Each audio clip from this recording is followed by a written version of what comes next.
Good morning, my friends. Wow, things have gotten crazy. Like Corona crazy. Can you believe it? Wow. I mean, they've been escalating, right? But just yesterday, they got real and fascinating. And what a time! I was talking with my wife and children yesterday. What an experience! What a time where literally across the globe, things are shutting down and places are emptying out. And there's some panic and some fear, which is what we're going to talk about today. But what a time.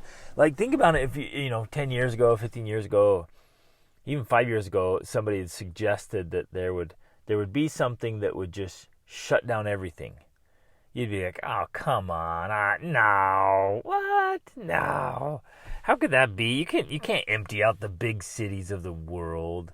Close down all the schools and churches but it's happening. Oh man, this is crazy. What a time period in history.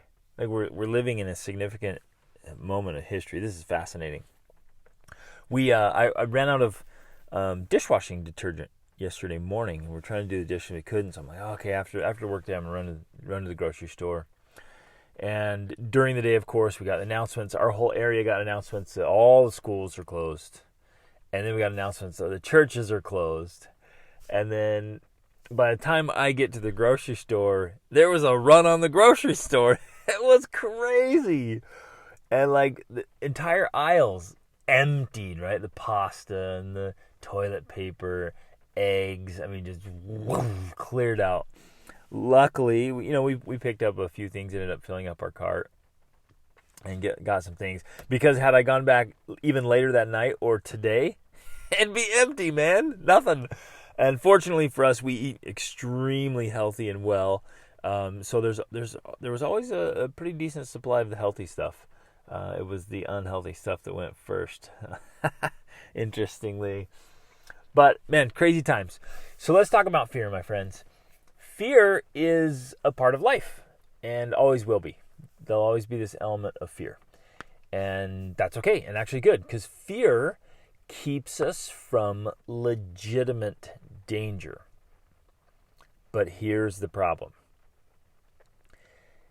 If our fears are not controlled and directed, then our fears begin to limit us and control us and start keeping us from, they become irrational.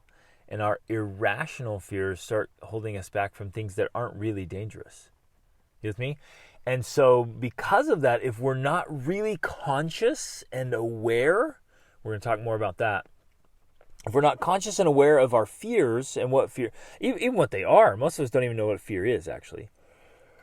And we'll talk about that. But if we're not conscious of it and aware of it and controlling and directing it, then it literally starts to control us, right? Which is crazy when fear becomes this really manipulative emotion that tricks us into living a boring existence and a limited and unfulfilled existence. And it leads to this half-lived life, right? And look, our fears should be counselors, not commanders, right? Our fears should be counselors, not commanders. But I'm jumping ahead. I'm going to be all over the place. I have this gigantic file about the difference between fear and courage. And I'm referencing all kinds of books here. I got a stack of books in front of me, even more books I want to reference, but that would be an entire course, not a podcast episode. And I've already outlined a whole course on coping with anxiety, because it's becoming such a big deal. And fear is so manipulative and so overrun in our day, and many of us are being so severely limited by our fears. And then fear can turn into panic and anxiety and then cause crazy behavior. Obviously, we just kind of default. If we're not aware of it, we're not in control of ourselves, we default into fight or flight or freeze, right? And interestingly, last night here at the local Sam's Club, like all kinds of fights broke out. And I met a gentleman at the store last night. He's like, I can't even believe this is crazy. It's crazy that I'm even saying this. He said he was at Sam's Club right before he went over to the store, and he saw a woman hit two guys over the head with a wine bottle because they were fighting over some meat, a package of meat. And I was like, this is unreal. That is real panic right there. And allowing your fears to overcome you. So let's back up. What is fear? Fear, my friends, and it's greatly misunderstood. A lot of us, we think we understand fear, but most of us have actually never really even felt fear and pushed through it. I mean, some of you have, and some of you walk through it and you'll know, but for the most part, people avoid the feeling of fear, and they think that's fear. That it's the fear of fear. Does that make sense? It's the fear of feeling fear that most people are experiencing, and they think that's fear, right? Which I guess it is in a way, but like real deep fear, have you ever actually felt it and then just allowed yourself to experience it and feel it and then move through it? And what is it really? What is it really? It's kind of an emotional response. Now, it can trigger some physical things like an increased heart rate or increased breathing, right? But like that also happens when we go to the gym and when we're out for a run. And it also happens when we get really excited. So what is it we're really afraid of? And what is fear? Fear is an emotion that is mostly and almost entirely caused by our thoughts. Now, if one of your kids jumps out and scares you from behind the bush or around the corner of the house, it's an immediate reaction, right? Wow. And that's illogical because they can jump out and there was nothing really to be afraid of, right? There was no real threat to your life. Nothing harmful was going to happen. Somebody was just teasing you. But the body has this instinct that's been built in for us. It was years ago, it was to protect us when we were living in the wild. But for the most part, most of us aren't going to experience any life-threatening situations like that. It's going to be very rare. So we have these fears now that are predominantly led and created. This is so important. Please, please, please, like sink this into your mind, your conscious, your subconscious, into your soul, and teach it to your friends and your family. Our fears are created by our thoughts. Our fears are created by our thoughts. We think something. Now, most of us aren't even aware of that, and we haven't thought through the process enough. They're like, oh, no, I'm just afraid. Well, what are you afraid of? Just pause with it. What are you afraid of? Don't let that I'm afraid mean I'm stopping, I'm not doing it, which is what most people do. They say, I'm afraid, and boom, they're out. They won't even go near it. They won't process it. They won't think about it. They won't touch it. They just are so afraid of being afraid and whatever this fear is, and often play the victim to it, thinking it's out of my control. I'm terrified of that. No. You know what I'm saying? And you've done this. I've done this. I did this. I used to do this a ton because I was terrified, you guys. I had all these irrational fears, especially as in teens and early 20s. I was terrified. I was terrified to talk to people, to talk to girls especially. I mean, how irrational is that? That I was afraid to talk to girls. I was terrified. Well, are they really scary? Was my life in danger? No. But I didn't have the skill set or the knowledge to process this, right? I was terrified of getting in front of people. And that's been reported as the number one fear, the fear of public speaking. More than people say they're more afraid of public speaking than they are of death. What in the world? Right? Because it does feel terrifying. Now, the feeling of fear, it's real. So I don't want to negate that. When we feel fear, it's real. But it's not always right. That's important. Fear is real, but it's not always right. And it's intense, And it's there, but it's mostly created by our own thinking. And you're like, oh no, I didn't create that fear. I didn't just sit there and think through it. But we have to pause with it and get it out and look at it and say, what meaning am I giving this? Because there's no actual physical threat to my life. If I stand up in front of an audience, like, I'm not likely to be stoned to death by what I say. So what am I really afraid of? And what it comes down to is the thoughts we have and that we give meaning to. And there's the ticket.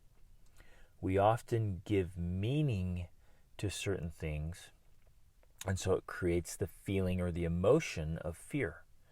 And it starts to control us and manipulate us and limit us, and it grows out of control. We literally let it take over our lives. And you'll know people like this. Maybe you've experienced yourself. I know a lot of people like this. It comes up a lot when I'm coaching or working with people or just meeting people. They're allowing fear to control and direct their lives. And I've talked about this in other episodes where fear is this dominating force, and the vast majority of our decisions and actions are being controlled and directed by fear, even if it's indirectly. Right? So let's dive into a little bit of the brain science. I've talked about this before, but we have the amygdala and the hippocampus, right? Which are two centers. They're controlling, what's important and what to be afraid of, like what's dangerous, what's important. And it usually hits those first before it gets to the prefrontal cortex, which is the front of our heads that actually makes the decisions. What's interesting is we can control and direct that.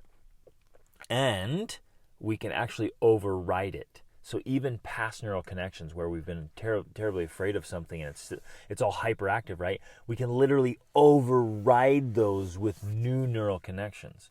There's some incredible research behind that in the book, The Power of Habit. She starts with a story with this lady, Lisa, just totally transforms her whole life. And as they scan her brain, she still has all those old tendencies for overeating and smoking and other just horrendous habits she had that was just wrecking her life. And it was still there, but she had overridden them. Like, she developed new neural connections and new cognitive abilities. And we can do the same thing. For a lot of us, what's happening in the hippocampus and the amygdala is out of control. And most of it is simply because we haven't learned to manage our thoughts better. So much of fear is merely the result of a mismanaged mind. Please let that hit home. Let it sink in. So much of our fear and the controlling factor of fear is simply because we have not managed our thoughts. And so if we identify our fears and we think through them thoroughly, we'll get to this kind of at the end here. If we think through them really thoroughly, then we'll be able to identify them and acknowledge the meaning we've given them. Oh man, this stuff is crazy, right? But we let it get out of control. So I'm going to share a whole bunch of quotes and a bunch of ideas and really kind of get this concept here. I really want to just say that we don't allow your doubts and your fears to be the decision makers in your life. Take counsel from your courage, from your vision, from your ambition, from your priorities. Right? My fears can be counselors, but not commanders. I do not take orders from my fears. I'll pay attention to them. I will always ask why. That's that critical key factor there to understanding why we're afraid. And we have to get to the facts. So here's the cool thing, is that fears are feelings, not facts. Let that sink in. Fears are feelings, not facts. And you have to stop and you say, well, I'm feeling this fear. Is it a fact? Is it an actual fact? Now, what's funny is we'll tell ourselves stories. Like, well, yeah, coronavirus is real or whatever else. It's a real threat. People are dying. Yes, but are you dying? Do you have it? Are you 100% guaranteed to get it and then die? And a lot of this fear, which we're going to talk about again, so much of it is it's created by media, by hysteria, by people intentionally stirring up fear. In fact, I think his name's James Altucher. He's a very well-known writer. He worked for the newspaper industry, and he said essentially every day at the newspaper you're told to find the thing that would scare people the most and write about that.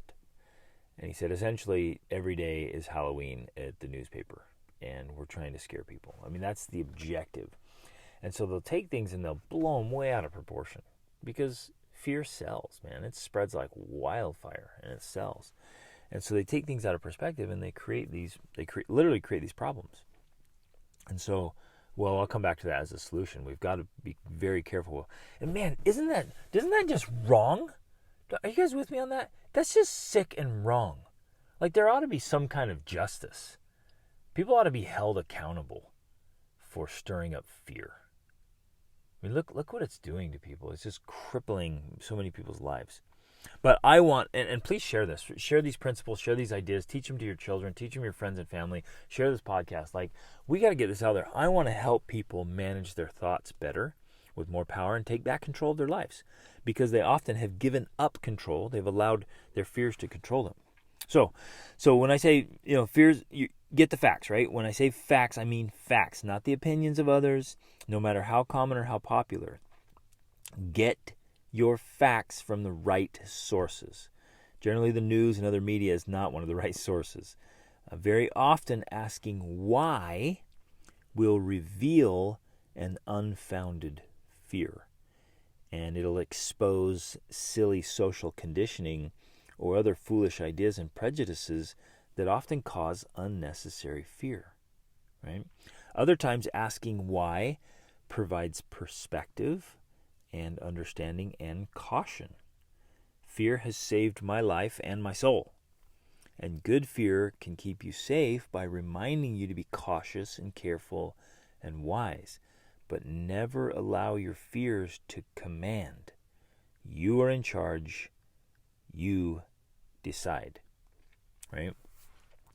Interestingly, like Zig Ziglar said, he said, fear and faith have something in common.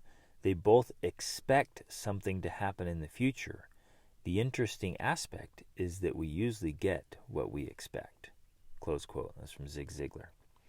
So fear will cripple you. It's one of the major, if not the major deterrent to following and achieving dreams. It's interesting. The most common statement and question that we would get while we were doing our trips, Rachel and I were, traveling all over the world with our kids. The most common question we got was, aren't you afraid? You guys are so brave. And it was interesting. Rachel and I would kind of look at each other and like, really? And I mean, when we first started, we were terrified, right? So legitimately, yes. When we first started traveling, we were terrified. We were so scared. So we got to the border of Mexico, and we were like white-knuckled. I was gripping the steering wheel. Both of us, our stomachs were in knots. The kids were in back playing. They didn't know, and we were like, what are we doing? Oh, it's so scary. And we were terrified, and we only, in our first road trip all the way across Mexico, we only stayed in 4 or 5 star resorts and all-inclusive resorts, only ate at restaurants we were familiar with, and it was very silly looking back. And we were terrified. But then after we'd been traveling for years, and the problem was once we got through, we were driving for a couple hours that day, and then we looked at each other and we're like, what were we afraid of? Like, this is awesome. Like, what were we so afraid? And then we went to the beaches and waterfalls and the people, and then we've been traveling for years all around the world. And never really have felt threatened at all. Like, never have felt threatened. It's just been amazing. It's been incredible. Our fears, those crippling fears, were only our imagination. They weren't the facts. They were feelings, not facts. And it was ignorance and prejudice that had created so much fear in our lives. And so then when we get asked that question now, we're like Indiana Jones fighting off enemies that are trying to kill us at every turn. The reality is it's not scary at all, right? And we face our fears only to realize that there was no need for fear. And my friends, I want to declare that boldly to you. the vast majority of your fears are created in your mind. And they're feelings, not facts. And so fear, again, I've repeated this already, but fear is a good thing to keep us from real danger. But there's no real danger in speaking in front of a crowd, of putting yourself out there, of chasing your dream, like of being your best self, of trying new food, of even, donating blood. People are terrified of that. Like, they're so afraid of the feeling, the pain, right? Or, the experience. And then they get this little needle prick and they're like, okay, that wasn't near as bad. And what's interesting and ironic is our fear of something happening is often so much worse than the thing itself. Wow. Right? Oh, man. And so, again, the fear of failure, right? Have you failed before? Not that bad. I've failed. In fact, we've had some epic failures in our adventures and the things we've tried. And the fear of that failure was way worse than the failure itself. Even Jack Canfield said that. He said, don't worry about failures. Worry about the chances you miss when you don't even try. Right? If you want to fear something, be afraid of missing out. Be afraid of not achieving your dreams, of not living your life to your full potential. That's a real failure. Paulo Coelho said, there's only one thing that makes a dream impossible to achieve: the fear of failure. Whew. Dale Carnegie said, do the thing you fear to do and keep on doing it. That is the quickest and surest way ever yet discovered to conquer fear. Oh, and we're going to talk more about that in a little bit here. All right, let me share some more thoughts. There's so much. Oh, man. Life. Well, Tony Robbins said this: life is a dance between what you desire most and what you fear the most. Somebody one time said, do the thing you fear and the death of fear is certain. Right? Somebody else said, he who is not every day conquering some fear has not learned the secret to life. And I agree wholeheartedly. Like, we have to start facing our fears. And in facing them, we'll learn a couple of things. Like I've already mentioned, we'll either realize they were unfounded and, unreasonable, they weren't logical, or we'll learn that we can face a fear, or we'll get deep in there and say, yeah, okay, this is legitimate, right? But we have to face it. We have to get into it and not let it paralyze us and cripple us, right? Oh, because it's holding us back. I know people who they just consistently restrict their life a little bit more, until I now know like wonderful people who are afraid to leave their home because they've gotten so comfortable at home, and they start conjuring up, misusing their imagination. Now they don't go anywhere or do anything because everything is a big scary place, right? Which is crazy. Let me share this information from an article. First, a quote with Michel de Montaigne. He said, 500 years ago, he said, my life has been filled with terrible misfortune, most of which never happened. Close quote. Emerson wrote about that too. How we'll just torture ourselves with things that never actually happen. And it's this fear, the fear of things that is often worse than the thing itself. And then this is what this article said in the Huffington Post. Now, there's a study that proves it, about what Montaigne said there. The study looked into how many of our imagined calamities never materialize. In this study, subjects were asked to write down their worries over an extended period of time and then identify which of their imagined misfortunes did not actually happen. Lo and behold, it turns out that 85% of what subjects worried about never happened. Let that hit home, my friends. 85% of what people were worrying about never happened. And with 15% of it that did happen, 79% of those people discovered that they could either handle the difficulty better than they expected, or the difficulty taught them a lesson that was really worth learning, which then bumped that up to 97% of what you worry over is not much more than a fearful mind punishing you with exaggerations and misperceptions. What? Think about it. We're punishing ourselves with our thoughts. And literally those thoughts are just the meaning we give to it. So like the fear of talking to strangers or meeting new people, right? What are we so afraid of? The fear of putting ourselves out there, of trying something new, I work with people who want to, share something. They want to either write a book or publish a video or start a blog or something. And they're often just terrified to put it out there. And when we stop and think about it and really get through it, like, what are we so afraid of? And it's often we conjure up this idea, we give it the meaning like, well, if I'm, quote, rejected, or people don't like it, or they laugh at me, if I get up to speak and I mess up, they're going to think I'm terrible. But we give that meaning. We think it somehow defines us. Or we take it on as an identity. That's why people are unbelievably terrified of looking like a fool. Right? Many people are less afraid of failure than they are of being seen as a failure, or the other people seeing them fail. That's actually, I found in my experience working with a lot of people, they're actually more afraid of people seeing them fail than they actually are of failing. Isn't this crazy? It's amazing, and and then it gets deceptive too. We tell ourselves stories. Like, a lot of people they'll say they're stressed, but that's more like the achiever's word for fear, right? They're often afraid, and they call it stressed. Or another one is that they say they don't know. And I did a podcast episode on that. If you haven't listened to that one yet, go listen to that one. It's called the I don't know syndrome. And they'll often use confusion or not knowing as like this. It's this buffer to keep them from facing their fears.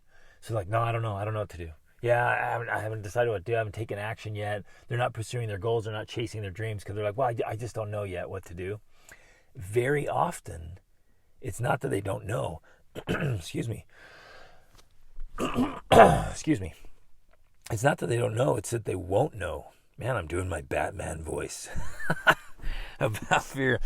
It's they won't know because then they got to face their fears. And so they use I don't know as a buffer. They use stress as a buffer. They use all these excuses as these buffers.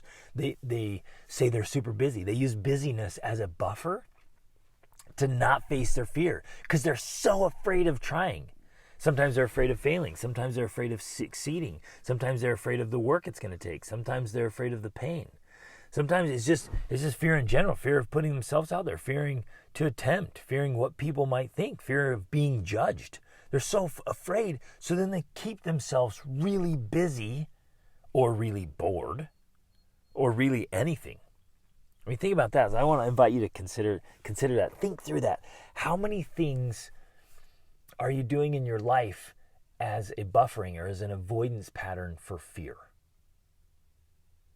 Some people stay with their careers and jobs they really don't like, that aren't really satisfying, for years or their entire life. And the only real reason, when they really dig down in, the only real reason, because they were afraid to try something else.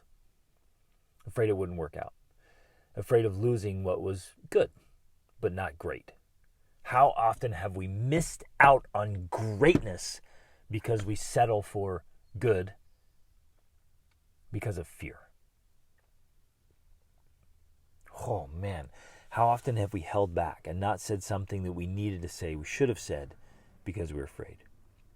How often have we missed out on incredible opportunities because we refused to try because of fear? You with me? And so there'll always be something to be afraid of. Flying, driving, skydiving, which is awesome. You should try skydiving. Meeting new people, going new places. People are going to be terrified to travel now. Well, and they have been. I mean, it comes out all the time. When there's terrorist attacks, everyone's afraid to travel. Now there's a virus, everyone's afraid to travel. And we conjure up these, we get our imaginations running wild in the wrong directions. We mismanage our minds, and we create all these fears. And again, we are often very afraid of things that are not real. I hope you decide with me, you choose to deliberately face your fears. Right? In this great book, The Powerful Engagement, he said, the more preoccupied we are with our own fears and concerns, the less energy we have available to take positive action. And what's interesting is action dispels fear. All right, we covered that yesterday in one of my coaching sessions. Taking action dispels fear. But a lot of us, fear leads to inaction, right? And so it just perpetuates fear. Taking action in things that aren't truly and genuinely scary or threatening, right? Like, and in the book Linchpin, he points that out. You cannot become a true linchpin. You cannot become indispensable if you agree to feed your fears and worries and anxieties. In the great book, The Hiding Place, she wrote, worry does not eliminate today's or tomorrow's sorrows. It eliminates today's strength. What? And so the fears we don't face literally become our limits. And they prevent us from living an extraordinary life. Terry Crews one time said, I'd rather die doing something I feel is great and amazing rather than be safe and comfortable living a life I hate. Emerson said, God will not have his work made manifest by cowards. We have to have courage. And courage sometimes in the face of fear, where we feel it and we decide to go forward anyways because we think through it and say, no, this is irrational. Right? It's irrational. I don't have to be afraid of this. And we walk into it and we can develop the habit. We can practice that. It makes us so much stronger. Right? So much better. Once we face it. And so look at the reality of a thing, of money. Some people are just deathly afraid of not having enough money, of getting sick, of having poor health, of ruining relationships or being betrayed. Right? There's all these things we can be so afraid of. But let me ask you a question. Is it helping you to be worried and afraid? I don't think so. Yoda said, named must your fear be, before banish it you can. Love it. I love it. So we have to name it. We have to know. So this is the first kind of piece of like, well, how do we solve it and how do we get into this? And you guys, what's interesting is in mythology, I've shared this before, in mythology, the dragon often represents all that you fear. And breaking through gives you your greatest reward, right? Your greatest conqueror. So you're going to face the dragon. But in order to do that, you have to know it. You have to identify it, right? Otherwise, it's vague and it's controlling. Oh. Anyways, yeah, we're hitting this from every angle. I'm all over the place, you guys. I get it, but like this is a big deal, and I want to share as much as I can in this short time with you. Victor Hugo said, the future has many names. For the weak, it is unattainable. For the fearful, it is unknown. For the bold, it's ideal. Whoa. Okay, here we go. So what do you do about your fears? First, write them all down. And here's why. When we write them down, it actually gives us tremendous power. We get to see our thoughts on paper. And often when we see our thoughts, when we say things, and I do this all the time with my coaching clients and friends and students, I'll be like, okay, what are you afraid of? Write it down. And they write it down. They're like, now that that's out, now that I say it, now that I get it in writing, it seems kind of ridiculous. And that's the point. We want to see what's happening in our mind. And so write it down. What are you afraid of?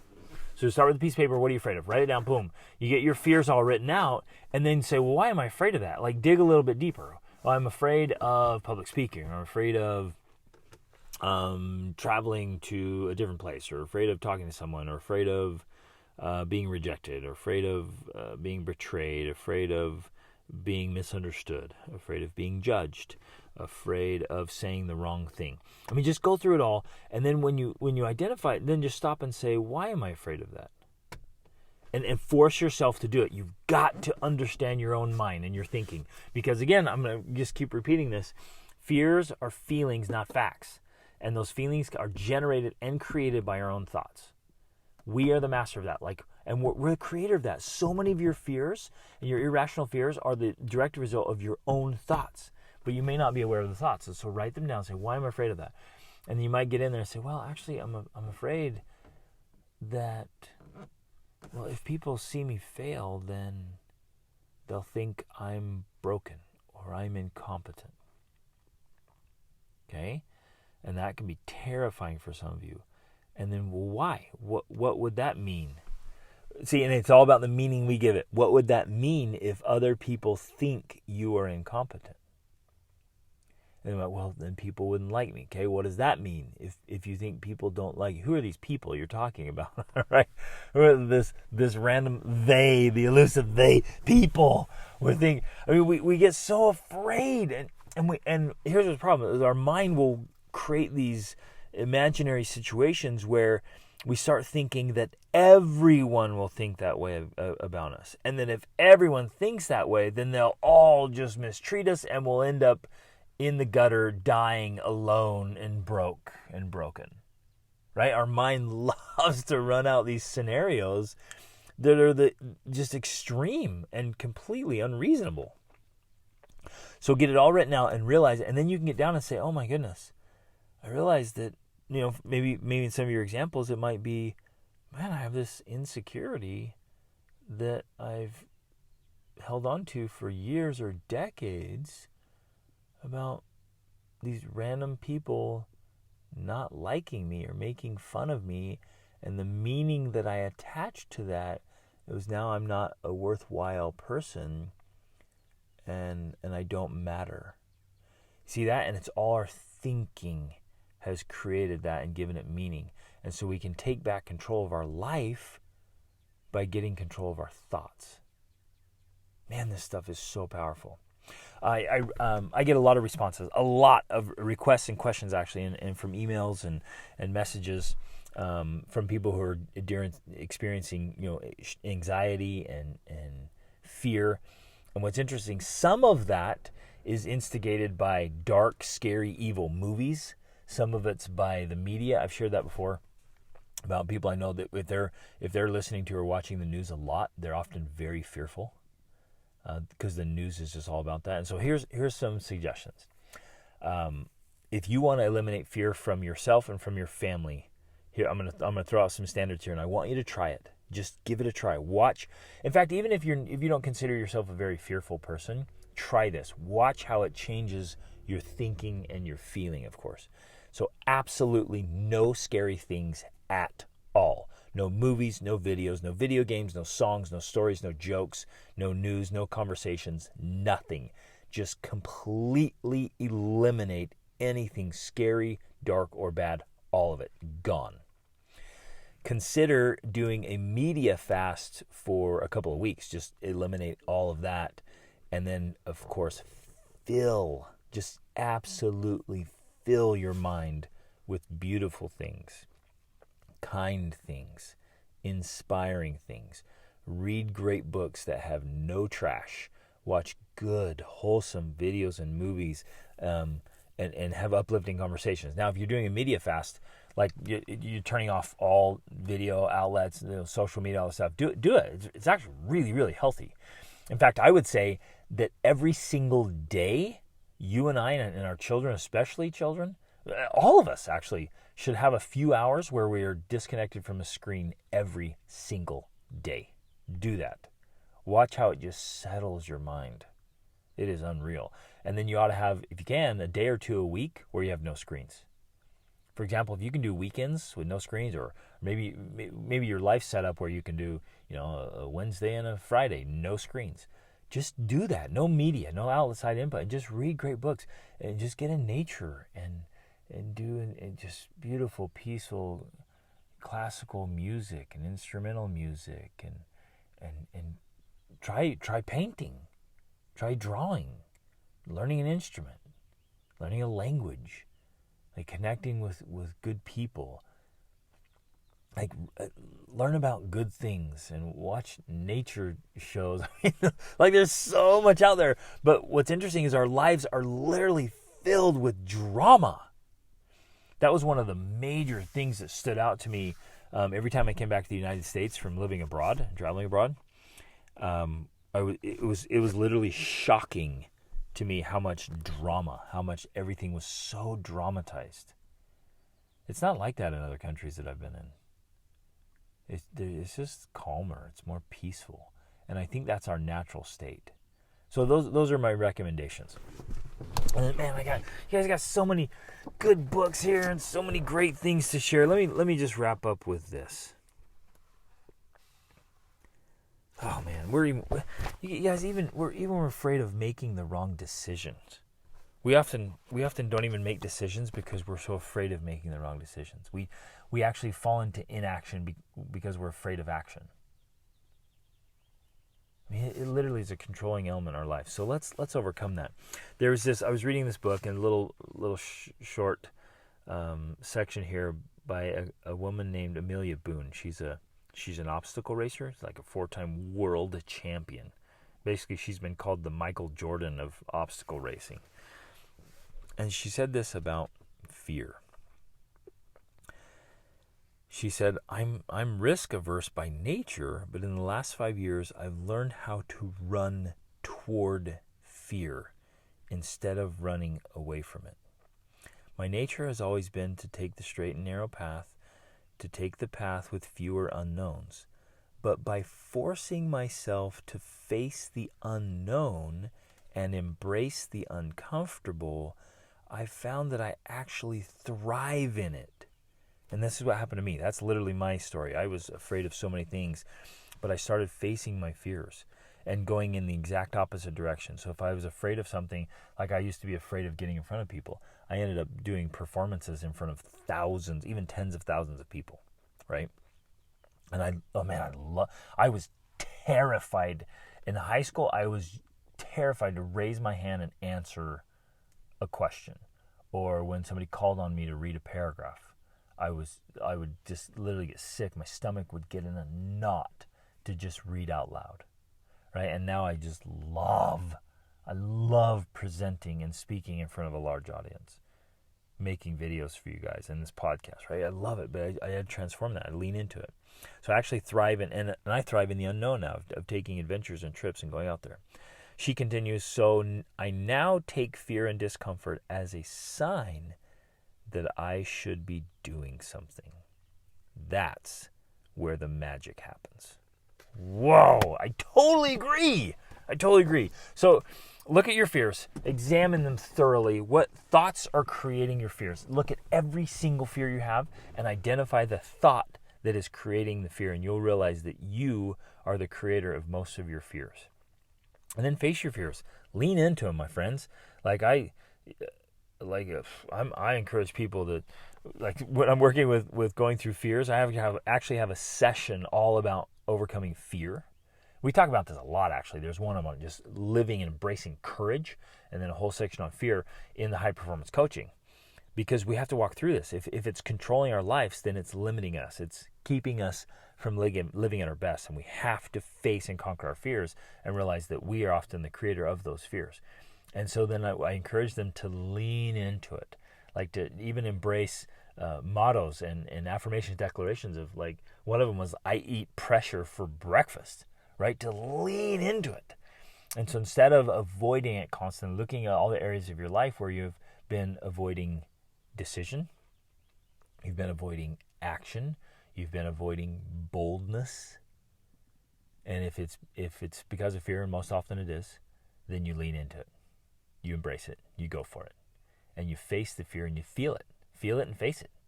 And if there's no real danger there, then move forward. Go after it.